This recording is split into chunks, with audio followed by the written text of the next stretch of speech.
Quadratic equation की बात करते हैं तो क्वाड्रेटिक इक्वेशन के अंदर बेटा आपको पता है कि हमारे पास जो नंबर ऑफ रूट्स हैं वो कितने होते हैं, दो रूट्स होते हैं। ठीक है, if we talk about the quadratic equation,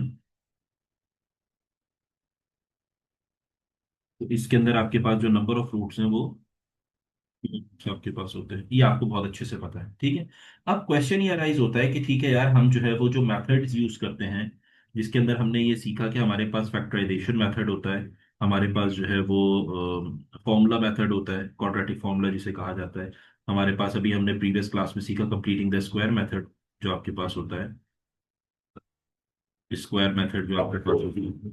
इसी तरीके से एक और होता है मेथड जो ग्राफिकल मेथड भी कहलाता है। ये सारे जो मेथड्स आपके पास होते हैं, ये क्या करते हैं, ये क्वाड्रेटिक इक्वेशन के आंसर्स निकाल के दे रहे हैं। सही बात समझ आ रही है? ये क्वाड्रेटिक इक्वेशन की क्या निकाल के दे रहे होते हैं, आंसर्स निकाल के दे रहे होते हैं। लेकिन अगर मैं आपसे ये कहता हूं कि मुझे आंसर नहीं चाहिए, मुझे सिर्फ इक्वेशन के थ्रू ये पता करना है कि हमारे पास जो है वो कितने नंबर ऑफ रूट्स होंगे, दो रूट्स होंगे, एक रूट होगा या एक भी रूट नहीं होगा, तो मुझे किस तरीके से पता चलेगा? तो वो जो पता करने का तरीका होता है वो होता है by using the formula which is known as B square minus four A C, जिसको कहा जाता है डिस्क्रिमिनेंट, और इसको डी से डिनोट किया जा रहा होता है। सही है। अब आपने देखा होगा बी स्क्वायर माइनस फोर ए सी जो है वो एक और जगह भी आपको यूज होते हुए नजर आता है, जो कहलाता है quadratic formula, minus B plus minus under root B square minus four A C over two A. ये वाला सिनेरियो आपके पास यूज हो रहा होता है। सही। अब यहाँ पे ये जो पोर्शन आपके पास है, ये जो पोर्शन है, ये वही बी स्क्वायर माइनस फोर ए सी का पोर्शन है जहाँ डिस्क्रिमिनेंट आपके पास इस्तेमाल हो रहा होता है। सही, ये डिस्क्रिमिनेंट है बेसिकली। अब इसके अंदर हमारे पास जो है होता क्या है, अगर बी स्क्वायर माइनस फोर ए सी जो है वो जीरो के बराबर आ जाए, यानी इसका आंसर मेरे पास जीरो हो जाए, तो इसका जो है वो ओनली वन रूट आपके पास आंसर आएगा। सही है। यानी रिपीटेड रूट्स भी कहलाता है, जिसे हम कहते हैं कि for example x minus two whole square आया, तो अब टू जो है वो दो दफा आ रहा है, यानी रूट रिपीट हो रहा है, लेकिन आंसर तो एक ही है, टू। सही है। जैसे मैं अगर ये कहता हूँ for example x minus two whole square equals to zero है, ठीक है, तो इसका मतलब ये है कि आपके पास आंसर जो है वो X is equals to two ही आ रहा है। बेशक रूट रिपीट हो रहा है दो दफा, इसको आप ऐसे भी लिख सकते हो इस वाली कंडीशन को कि x minus two into x minus two is equals to zero. दोनों दफा जब इक्वेट करवाओगे जीरो से, तो आंसर दोनों दफा में मेरे पास टू ही आएगा, यानी रूट रिपीट हो रहा है। सही, तो इसे हम एक रूट कंसिडर करें। इसी तरीके से एक और सिनेरियो जो होता है वो क्या होता है कि अगर मेरे पास जो है वो इसकी बी स्क्वायर माइनस फोर ए सी की value for example greater than zero आ जाए, अगर इसकी वैल्यू ग्रेटर देन जीरो आ गई, सही है, जो डिस्क्रिमिनेंट कहलाता है ये, इसकी वैल्यू अगर ग्रेटर देन जीरो हो गई मेरे पास, तो इसका क्या हो जाएगा, डिस्टिंक्ट रूट्स होंगे। डिस्टिंक्ट, डिस्टिंक्ट का मतलब क्या होता है, अलग अलग रूट्स, डिफरेंट रूट्स हो। सही है। और अगर इसका answer B square minus four ए सी का आंसर नेगेटिव आ जाए, यानी लेस देन जीरो आ जाए, तो इसका मतलब नो रियल रूट्स। ये इमेजिनरी का सिनेरियो बन जाता है, इमेजिनरी कंडीशन का सिनेरियो बन जाता है ये। सही है। अब इसको थोड़ा सा हम फॉर्मूले में रख के भी सब्स्टिट्यूट करते हैं कि लेट से अगर मैं कहता हूं इस फॉर्मूले को सिंप्लीफाई करते हैं, और मैं कहता हूं मैंने वैल्यू सब्स्टिट्यूट की, मेरा आंसर था फॉर एग्जांपल यहाँ पे माइनस टू प्लस माइनस, और यहाँ पे आपके पास आ गया टू स्क्वायर फोर माइनस, और इसे सिंप्लीफाई किया तो आंसर आया सिक्स डिवाइडेड बाय, और आंसर आ गया नीचे टू। अब आप ये चेक कर सकते हो कि मेरे पास फोर माइनस सिक्स आ रहा है, तो फोर माइनस सिक्स का मतलब क्या है, फोर माइनस सिक्स का मतलब ये कि मेरा स्क्वायर रूट में आंसर नेगेटिव आएगा, which is basically under root minus two. और आपको पता है स्क्वायर रूट में अगर नेगेटिव आंसर आ जाए तो it can not be further simplified, correct, ऐसे ही है ना।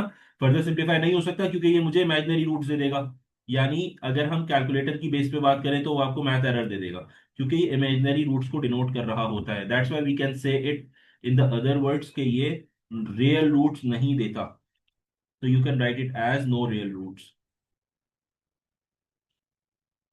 नो रियल रूट्स का सिनेरियो बनता है। ठीक है। इसीलिए अगर जो है यहाँ पे इसी तरीके से अगर फॉर एग्जांपल यहाँ पे जीरो, आंसर जीरो आ जाता है, तो हमेशा आंसर एक आएगा, रिपीटेड रूट्स की फॉर्म में आंसर आएगा, एक ही आंसर आएगा। तो इसी तरीके से अगर आंसर जो है यहाँ पे पॉजिटिव होता, for example under root two, under root four, under root six, under root ten, कुछ भी हो सकता था, तो आंसर आपके पास जो है वो दो रूट्स निकल के आएंगे। सही, ये तो हो गया फॉर्मूले की कहानी।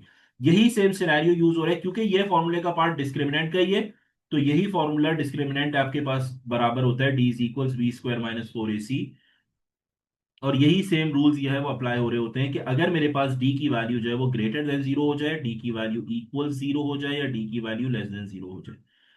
सही है, ये मुझे क्या करता है, रूट्स की एग्जैक्ट वैल्यू निकाल के नहीं देता, बल्कि आपको क्या काम कर रहा होता है यहाँ पे, वो नंबर ऑफ रूट्स बता रहा होता है कि दो रूट्स आएंगे, डिस्टिंक्ट या रियल होंगे, इक्वल रूट्स होंगे, या फिर नो रियल रूट्स होंगे। तो जब भी ग्रेटर देन जीरो आता है तो डिस्टिंक्ट एंड रियल रूट्स होता है, distinct and real roots. D is equal to zero के अंदर वन इक्वल रूट आपके पास होता है। सही है, इक्वल रूट्स। इसी तरीके से लेस देन जीरो में नो रियल रूट्स या इसे अनरियल रूट्स भी कहते हैं। ये आपके पास सिनेरियो यूज होगा। सही। अब फॉर एग्जांपल आपके पास एक क्वेश्चन आता है, आपसे ये कहा जाता है x square plus x minus six equal zero. ये मेरे पास कंडीशन है। अब मुझे इसका आंसर नहीं चाहिए, मुझे सिर्फ ये देख के बता दो कि फॉर्मूला अप्लाई करने के बाद कि इसका आंसर जो है वो डिस्क्रिमिनेंट का क्या होगा, यानी ये डिस्टिंक्ट एंड रियल रूट्स देंगे, इक्वल रूट्स देगा, या फिर नो रियल रूट्स देगा। तो आपने सिंपल बेसिक फॉर्मूला यूज किया डिस्क्रिमिनेंट का, D is equals B square minus four A C, क्योंकि उसने यहाँ पे आपसे डिस्क्रिमिनेंट के थ्रू अपने रूट्स फाइंड आउट करने के लिए बोला है। सही है, कितने रूट्स होंगे, सही, number of roots find out करने के लिए बोला। तो यहाँ पे आप equals to zero, greater than zero, less than zero का सिनेरियो यूज नहीं करोगे, बल्कि ए बी और सी की वैल्यू रख के डी का आंसर निकालोगे डायरेक्टली। सही है। तो ए का आंसर यहाँ पे क्या होगा, coefficient of x square which is one. B का आंसर क्या होगा, coefficient of X which is one. C का आंसर क्या होगा, constant which is minus six. Substitute करोगे तो ये हो जाएगा बी स्क्वायर यानी one square minus four, A की जगह वन और सी की जगह माइनस सिक्स। तो डी का आंसर ये क्या आ गया, one minus minus plus, six four जा 24। तो डी की वैल्यू क्या आ गई यहाँ पे, 25, यानी पॉजिटिव आंसर आ गया, ग्रेटर देन जीरो है। तो क्योंकि डी ग्रेटर देन जीरो है, तो अब आप ये कह सकते हो इस कंडीशन के ऊपर, it will give you distinct and real roots, and real roots, that's it. बात समझ आ रही है। लेट से मैं ये कहता हूं कि मेरे पास जो सिनेरियो है वो ये है कि भाई D is greater than zero, which means it is giving you the two distinct and real roots. सही है, डिस्टिंक्ट भी होंगे यानी एक दूसरे से अलग होंगे, और रियल होंगे, रियल नंबर्स की फॉर्म में होंगे। सही है, रियल रूट्स का मतलब रियल नंबर्स की फॉर्म में, नेगेटिव पॉजिटिव फ्रैक्शन कुछ भी हो सकते हैं। अब इनका ग्राफ कैसे बनेगा, क्वाड्रेटिक इक्वेशन है, क्वाड्रेटिक इक्वेशन का ग्राफ इस तरीके से होता है, ये मेरे पास ग्राफ आ जाएगा, यू शेप ग्राफ होता है इसका। सही है। और दो रियल रूट्स इस वजह से कि आपके पास ये इस तरीके से एक्स एक्सिस पे दो पॉइंट पे टच करते हुए जा रहे हैं, एक पॉइंट ये रहा और एक पॉइंट ये रहा। अब ये दोनों पॉइंट जो है वो ऐसा नहीं है कि सिर्फ पॉजिटिव साइड पे होंगे, वो नेगेटिव साइड पे भी हो सकते हैं। सही है, वो आपके पास इस तरीके से ऊपर नीचे कहीं भी हमारे पास पॉइंट हो सकते हैं, लेकिन एक्स एक्सिस पे टच कर रहा होगा दो पॉइंट्स के ऊपर। तो ये हो जाएगा x1 और x2, तो दो डिफरेंट रूट्स आ गए। For example we can name it as two, और ये हो जाएगा सिक्स। तो दो डिफरेंट रूट्स आपके पास हो गए, तो D is greater than zero वाला सिनेरियो यूज हो गया यहाँ पे। सही। अब दूसरा सिनेरियो जो होता है वो आपके पास यहाँ पे क्या होता है, D is equals to zero, which means it is giving you only a single equal root. सही है, इक्वल रूट आएगा, इक्वल रूट का मतलब ये एक ही आंसर वो देगा। तो इसका मतलब ये हो गया कि आपके पास जो है वो ग्राफ एक्स एक्सिस पे एक पॉइंट पे टच करता हुआ खाली ऐसे निकल जाएगा, लाइक दिस। सिर्फ एक पॉइंट पे इसकी पीक टच करती हुई निकल जाएगी, जिसकी वजह से वो आपको सिर्फ एक ही आंसर एक्स का दे रहा होगा। ये आपके पास हो गया। थर्ड जो सिनेरियो होता है वो ये होता है कि बात हो रही है D is less than zero, इसका मतलब ये कि उसने एक्स एक्सिस को टच किया ही नहीं, क्योंकि वो रियल रूट्स नहीं दे रहा ना। जब वो रियल रूट्स नहीं दे रहा इसका मतलब वो हवा में ही निकल गया, लाइक दिस। उसने एक्स एक्सिस को टच ही नहीं किया। जब एक्स एक्सिस को टच नहीं किया तो उसने कोई रूट्स दिए ही नहीं मुझे एक्स एक्सिस पे। जब रूट्स नहीं दिए, क्योंकि हमने ये कंडीशन पढ़ी थी क्वाड्रेटिक इक्वेशन की कि एक्स इंटरसेप्ट होते हैं, दो एक्स इंटरसेप्ट होते हैं। जब वो हवा में ही निकल गया तो इसका मतलब वो इमेजिनरी रूट्स पे वर्किंग कर रहा है।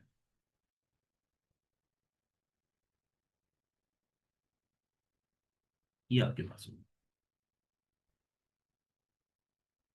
तो जब आपने यहाँ पे फॉर्मूला लगाया D equals B square minus four b c, तो इसका आंसर आया 79। आपके पास आंसर बिल्कुल सही है। अब आपके पास, इसको आपने सॉल्व किया तो इसका आंसर आपके पास 121।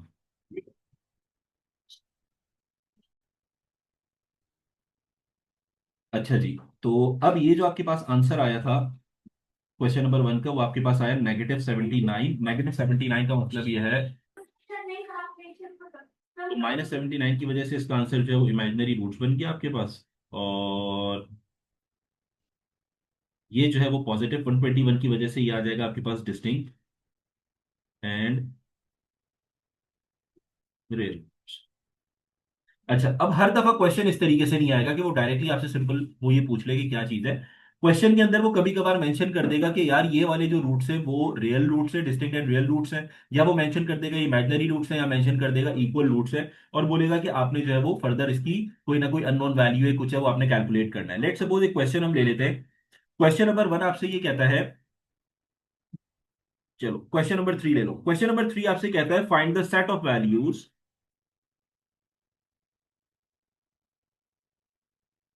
ऑफ के की वैल्यू फाइंड आउट करनी for which 2x² -6x plus के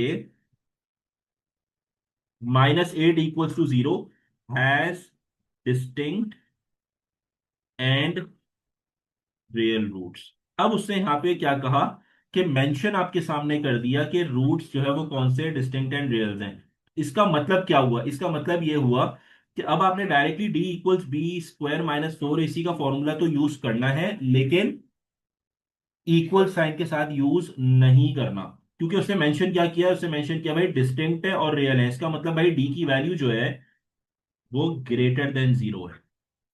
ये बात क्लियर होती है, सही है। अब जब डी की वैल्यू यहाँ पे ग्रेटर देन 0 है तो डी का फॉर्मूला आपके पास क्या है यहाँ पे?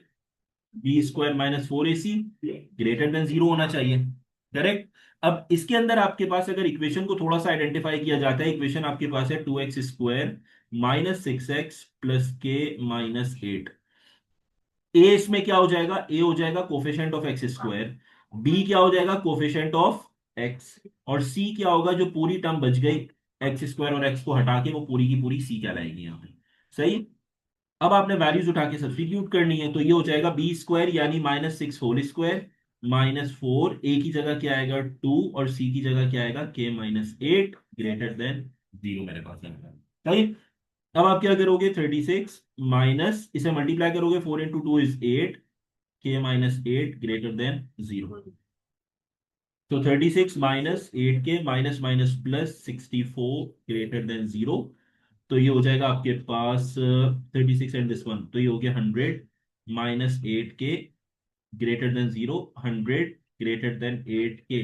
तो हम यहाँ पे लिख सकते हैं 8 के लेस देन 100 हो जाएगा। सो के लेस देन 100/8 मेरे पास यहाँ पे आ गया। आ रही है बात? समझ आ रही है बेटा? तो के की वैल्यू आपके पास यहाँ पे आ गई बेटा, के इज लेस देन 12.5। ये आपके पास आंसर है, ठीक है।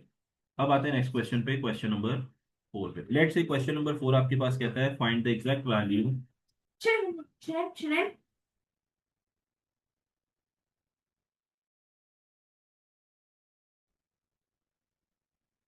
सबसे पहली चीज तो आपने ये आइडेंटिफाई करनी है इस क्वेश्चन के अंदर कि हमारे पास उसने क्या बोला है, इक्वल रूट्स। इक्वल रूट्स का मतलब ये होता है कि एक ही रूट आंसर आ रहा होगा, तो इसका मतलब डी यहाँ पे इक्वल्स टू 0 होगा। और डी जो है वो डिस्क्रिमिनेंट है, जो आपके पास हो जाएगा b² - 4ac इक्वल्स टू 0।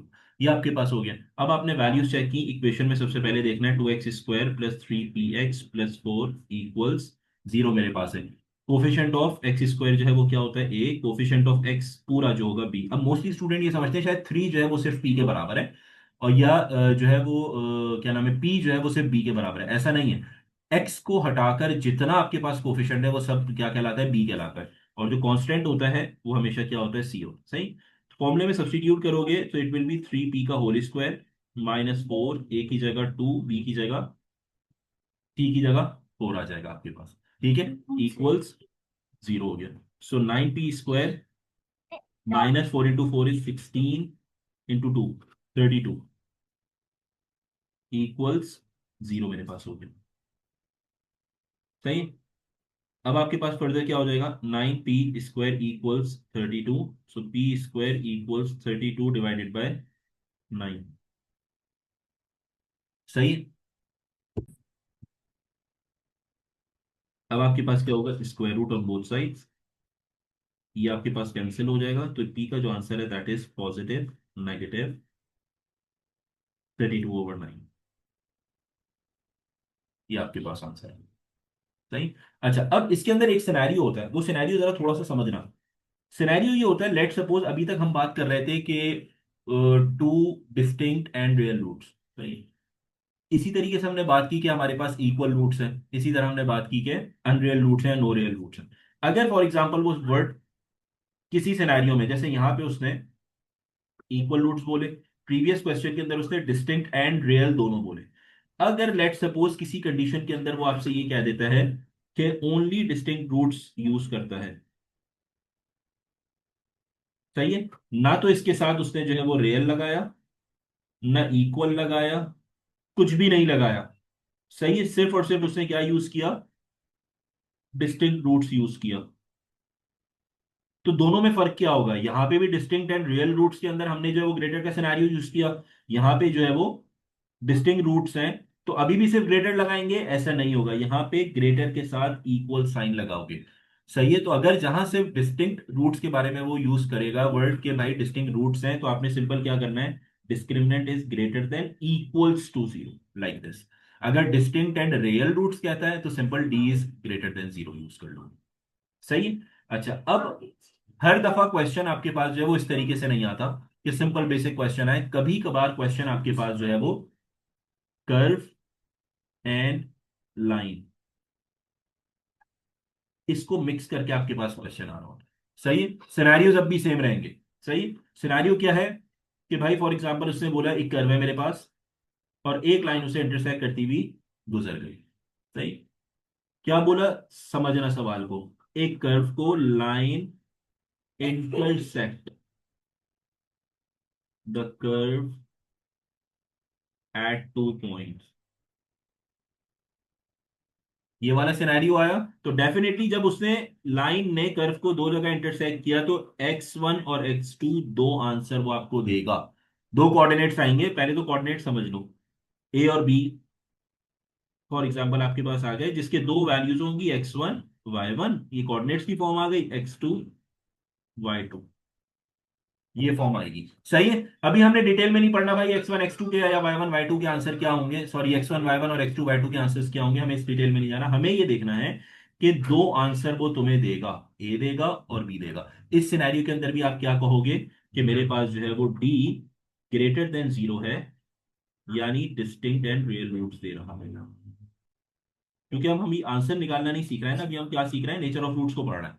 सही है, तो उसके अंदर क्या हुआ कि आप इस चीज को भूल जाओ थोड़ी देर के लिए कि x1 y1 और x2 y2 क्या होगा, आपने सिर्फ फोकस ये रखना है भाई, जब एक लाइन ने कर्व को इंटरसेक्ट किया तो उसने दो पॉइंट्स मुझे दे दिए, इंटरसेक्टिंग पॉइंट्स दे दिए, यानी दो डिफरेंट आंसर्स ए और बी के आ गए, तो इसका मतलब यह है कि दो डिस्टिंक्ट रूट्स आएंगे, real distinct and real roots आपके पास आएंगे। सही। अब एक सिनेरियो ये होता है कि उसने क्वेश्चन में आपसे ये कहा कि मेरे पास जो है वो line is a tangent to curve, यानी लाइन इटसेल्फ जो है वो टेंजेंट है, सही है, और वो कर्व को इंटरसेक्ट कर रही है। तो अब इसमें एक जो वर्ड है वो आपके पास क्या है, टेंजेंट। टेंजेंट का जो मतलब होता है वो ये होता है intersecting only at a single point या touching at a single point,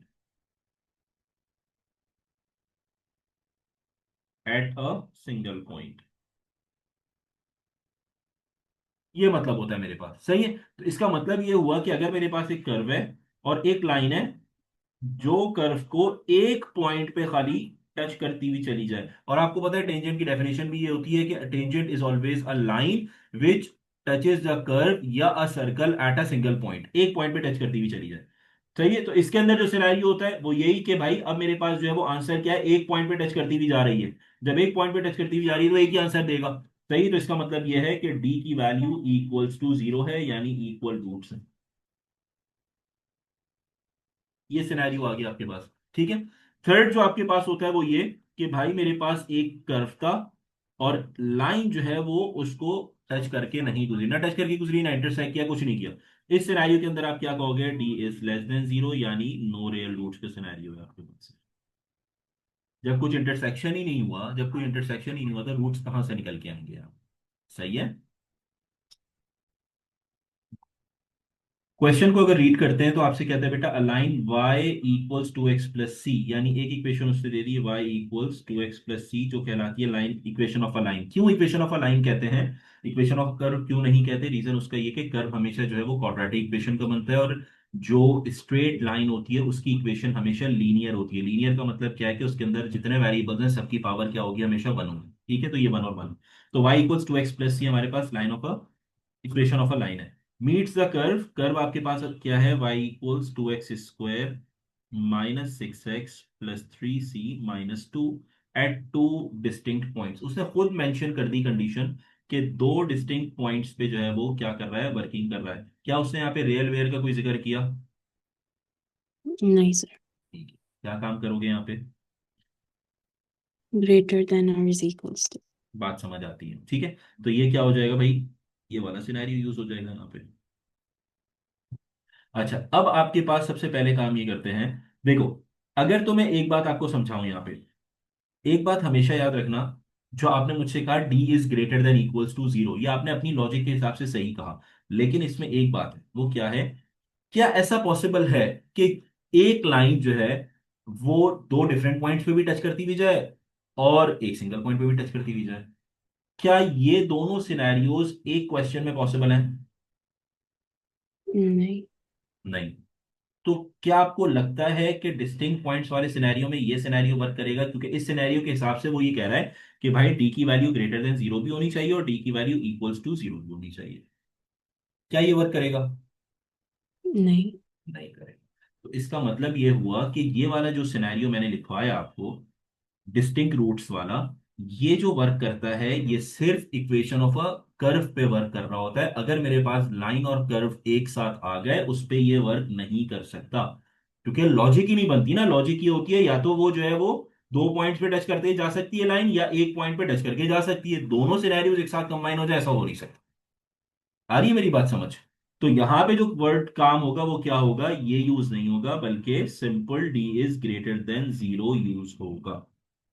difference समझ आ रहा है सारी चीजों के अंदर? सही है। अच्छा, जी अब सर। आपने क्या करना है यहां पर, सब्स्टिट्यूशन करो सिंपल। ये जो टू एक्स प्लस सी है इसको वाई की जगह पे सब्स्टिट्यूट कर दो, कंपैरिजन मेथड जो कहलाता है। तो ये हो जाएगा two x square minus six x plus three सी माइनस टू। तो ये हो जाएगा आपके पास, अगर मैं सारी टर्म्स को राइट साइड पे शिफ्ट करता हूं, तो ये हो जाएगा माइनस टू एक्स और माइनस सी, और लेफ्ट साइड पे जीरो आ जाएगा जिसे हम राइट पे जीरो लिख लेंगे। अब अगर एक्स वाली टर्म्स को सॉल्व करें तो minus six x and minus two x will give you minus eight x. ठीक है, plus three C minus c is plus two c and minus two equals zero. यहाँ पे ए की value क्या हो जाएगी, coefficient of x square, b की value क्या हो जाएगी, coefficient of x, and c की वैल्यू क्या हो जाएगी, वो सारी टर्म जिसमें एक्स नहीं आ रहा होगा, कांस्टेंट। ठीक है।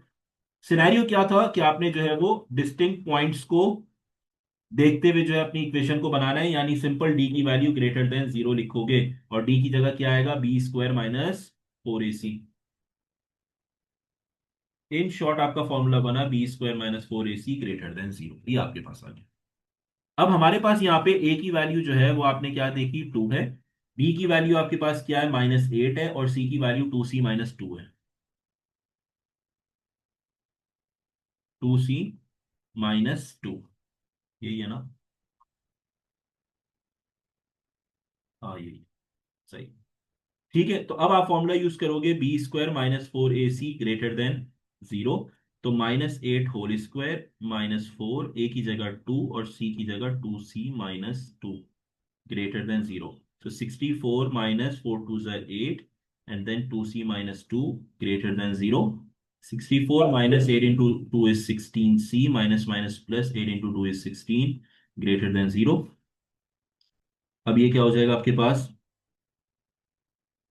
80 ग्रेटर देन 16 सी, यानी 16 सी लेस देन 80 हो जाएगा, और सी लेस देन 80 ओवर 16 आ जाएगा आपके पास। सी लेस देन 5 जो है वो आपका फाइनल आंसर हो जाएगा।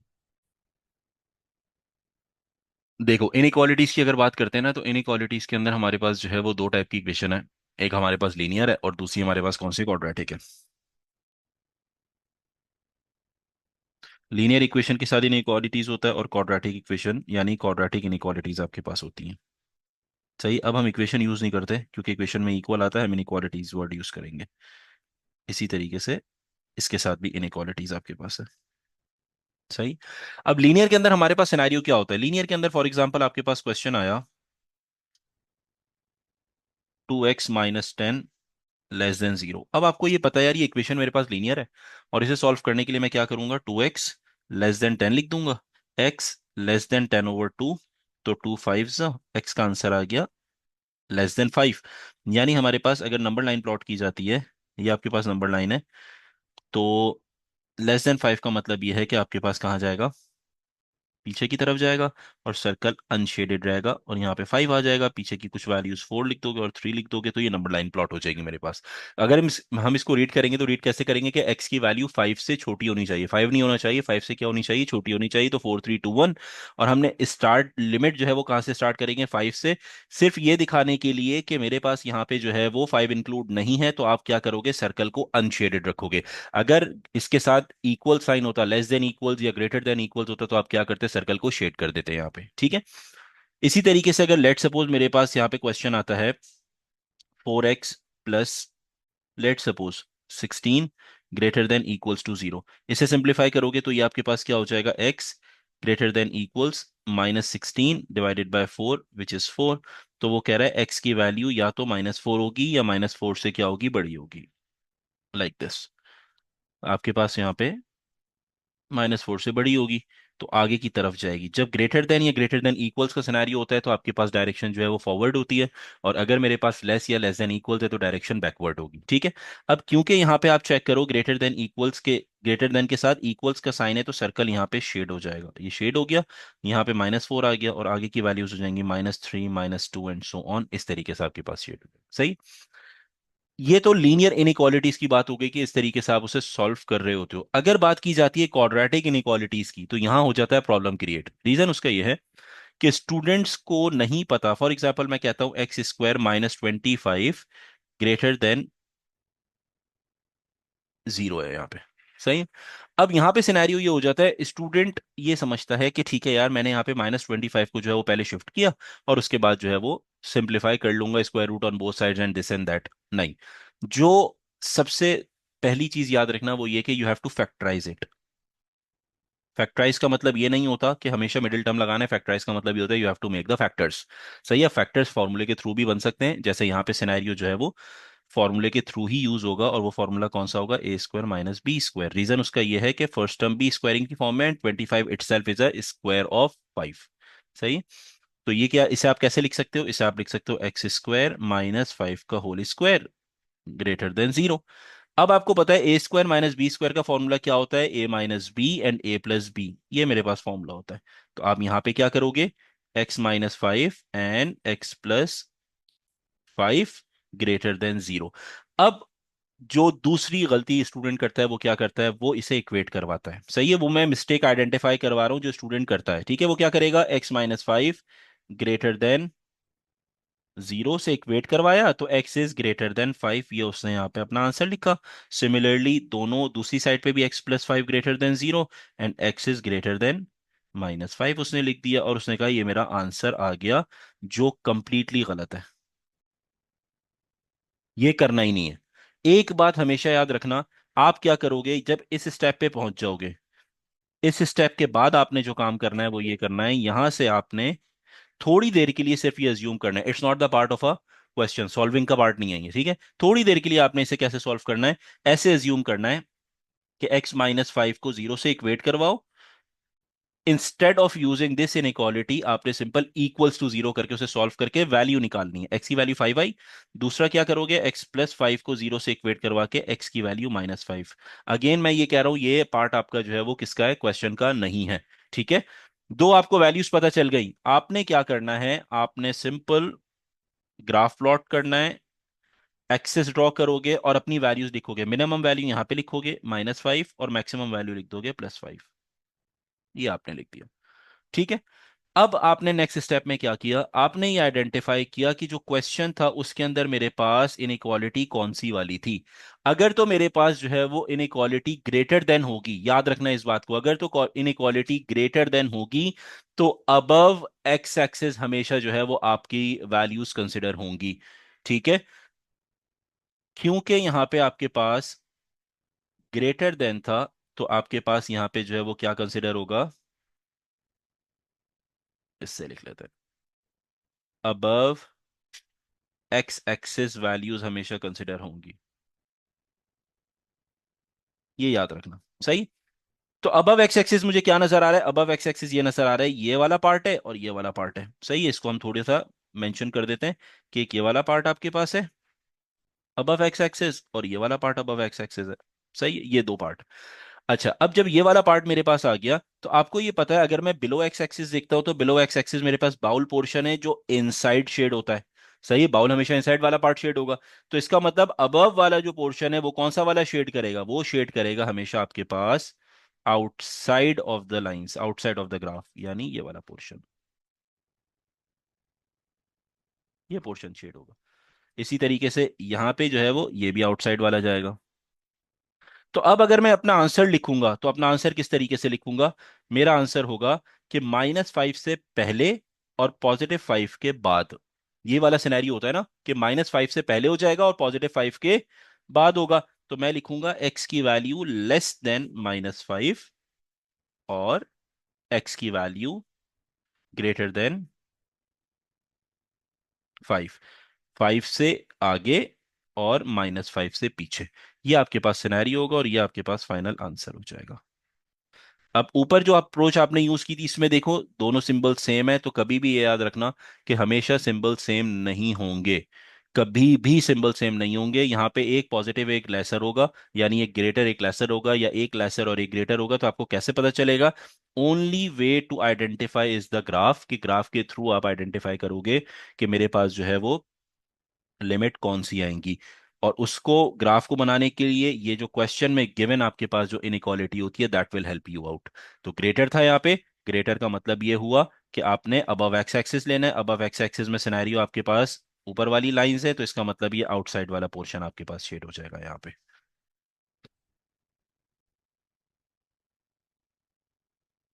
अब क्वेश्चन के अंदर आपसे कहता है x² - 6x - 16 मेरे पास है यहाँ पे। अब डेफिनेटली इसको फैक्टराइज करना है, फैक्टराइज करने के लिए आपको बहुत अच्छे से पता है कि यहाँ पे हमने कौन सा वाला रूल यूज करना है, मिडिल टर्म ब्रेक यूज करना है। ठीक है, मिडिल टर्म ब्रेक ये कहता है कि दो नंबर्स ऐसे निकालो जिसे मल्टीप्लाई करो तो 16 आए, सही है, और माइनस करो, ये वाला साइन देखते हैं, हमेशा कांस्टेंट का साइन देखा जाता है, याद रखना, ठीक है। माइनस करो तो 6 आना चाहिए। तो 8 × 2 = 16 एंड 8 - 2 = 6, सही। तो ये हो जाएगा x² - 8x + 2x - 16 < 0। तो x कॉमन अगर लेते हैं फर्स्ट टू टर्म में से तो x - 8 हो जाएगा, +2 कॉमन लोगे तो अगेन x - 8 हो जाएगा, < 0। तो फैक्टर्स क्या बन गया, x - 8 आपके पास एक फैक्टर आ गया और x + 2 < 0, ये आपके पास दूसरा फैक्टर आ गया। ठीक है, अब आप इसे फर्दर सॉल्व नहीं करोगे, हम क्या करेंगे वही स्टेप कि आपने सिंपल थोड़ी देर के लिए अज्यूम किया कि इक्वल साइन है, तो x की वैल्यू एक 8 आ गई, तो x + 2 = 0 करोगे, x की वैल्यू -2 आ गई। ये दो आंसर्स आ गए। आपने क्या किया, क्वाड्रेटिक ग्राफ प्लॉट करना है और इसके अंदर आपने मिनिमम वैल्यू यहाँ पे लिखोगे -2 और मैक्सिमम वैल्यू यहाँ पे लिख दी विच इज +8। अब आपने ये देखा कि मेरे पास जो इनइक्वालिटी का सिंबल था वो कौन सा है, लेसर है। और लेसर क्या आइडेंटिफाई करवाता है, लेसर ये बताता है कि बिलो एक्स एक्सिस आपने जो है वो वैल्यूज फाइंड आउट करनी है। अब बिलो एक्स एक्सिस को अगर मैं मेजर करता हूं तो बिलो एक्स एक्सिस आपके पास जो पोर्शन है वो ये वाला पोर्शन है जो ये कवर अप कर रहा है, ये बिलो एक्स एक्सिस आपके पास आ रहा है। ठीक है, तो इसका मतलब ये कि इनसाइड द बाउल पोर्शन जो है वो आपके पास पूरा लिमिट में आएगा। तो इसे लिखने का तरीका ये होता है कि लोअर लिमिट लेसर देन जो भी वेरिएबल है, एक्स है तो एक्स लिख दोगे, देन अगेन लेसर देन 8। अब इसे रीड कैसे करोगे, the value of x is greater then -2 but less than 8। यही है सिनेरियो कि -2 से तो बड़ी है लेकिन 8 से छोटी है एक्स की वैल्यू सारी। यही सिनेरियो यूज हुआ, तो हमने इसको जो है वो इन बिटवीन द लिमिट्स करके लिख दिया कि एक्स की वैल्यू -2 से बड़ी है और 8 से छोटी है। तो लिखने का तरीका क्या होगा, -2 is less than x less than 8, ये आंसर हो जाएगा। अब उसके अंदर इस क्वेश्चन के अंदर उसने आपको डायरेक्टली फैक्टर्स बना के दे दिए। तो अब आपका काम क्या है, आपने यहाँ पे कोई मल्टीप्लिकेशन नहीं करनी, कुछ नहीं करना ऑलरेडी, क्योंकि फैक्टर्स बने हुए हैं यहाँ पे। आपने सिंपल इसको क्या करना है, इक्वेट करवाना है। इक्वेट किस तरीके से करवाओगे, आपने सिंपल थोड़ी देर के लिए 3 - x इक्वल्स टू 0 किया, तो x का आंसर +3 आ गया, और x+2 इक्वल्स टू 0 करोगे, x का आंसर आ जाएगा -2। ये मेरे पास आंसर आ गया, सही है। अच्छा, अब मेरी एक वर्ड सुनना, जो एक सेंटेंस सुनना जो बहुत इंपॉर्टेंट है, कि आप इसको ओपन नहीं करोगे। कब तक नहीं करोगे, जब तक यहां पे 0 है, सही है।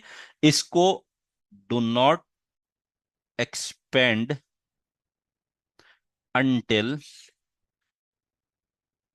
It's 0 on right hand side.